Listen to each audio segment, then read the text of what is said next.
Сәлеметсіздер ме, оқушылар? 5-ші сынып бойынша бізде сабағымыздың тақырыбы сан есімнің мағыналық түрлері.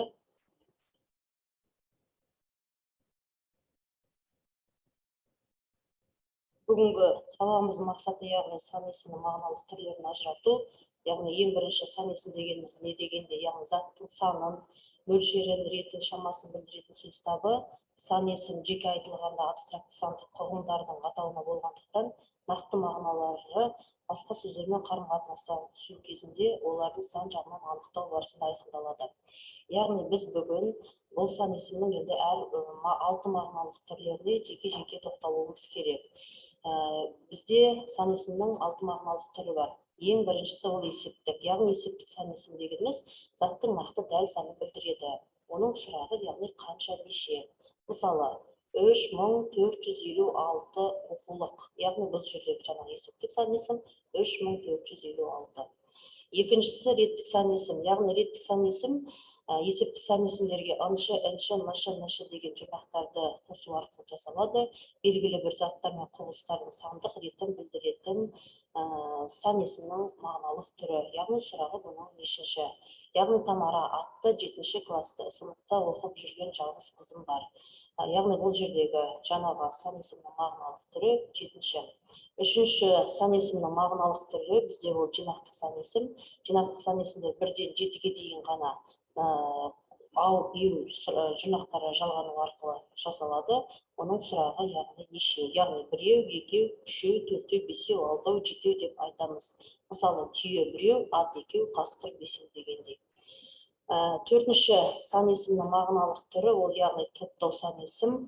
Есептік, жинақтық, болжалдық сан есімдерге қазіргі кезде шығыс септіктен тәндік грамматикалық мағыналар бір жола қол үзілгендіктен, яғни топтау сан есіміне шығыс септігінің жалғауы жалғанады, яғни нан, мен, дан, ден, тан, тен. Яғни бұл жерде мысалы бір түн отырып, ел адамдарын 4-тен 5-тен жиып алып, барлығына бір түрлі іс тапсырған. Яғни бұл жердегі жаңағы сан есім 4-тен. Яғни төбірі 4-тен шығыс септігінің жалғауы топтау сан есімнің жалғауы болып есептеледі.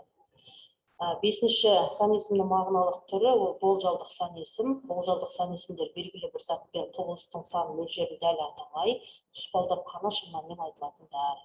Яғни қанша, неше деген сұрақтарға жауап береді. Бұл жерде яғни салтанатты бас қосуға 300-дей мейман келеді деп күтілуде. Яғни бұл жердегі сан есім қанша мейман келеді деп күтілуде, яғни 300-дей. Сан есімді бұл жерде болжап тұр, нақты айтып тұрған жоқ, яғни қанша сан екенін болжау арқылы көрсетіп тұр. Ең соңғы сан есімнің мағыналық түрі ол бізде бөлшектік сан есім, яғни таза математикалық ұғымдарға негізделген сөздер. Бөлшектік сан есімдер құрамы жағынан тек күрделі болып келеді, яғни қанша, неше. Яғни бұл жердегі жаңағы 3-тің 2-сі, 100-дің 20-сы, 90-ның 30-ы дегендей. Бұл тек қана бөлшектік сан есім, математикалық амалдарға тән сан есімдер. Яғни осы сан есімнің мағыналық түрлерін қорытындылау үшін сіздердің назарларыңызға семантикалық кесте берем. Яғни семантикалық кестеден мысалы 30-шы, яғни бұл қай сан есім мағыналық түріне жатады, яғни реттік, 10-нан 5, яғни ол бөлшектік, мысалы 41-ші реттік сан есім дегендей осындай жаңағы сан есімнің мағыналық түрлерін ажырату үшін семантикалық кестені орындауларыңыз керек. Назарларыңызға рахмет.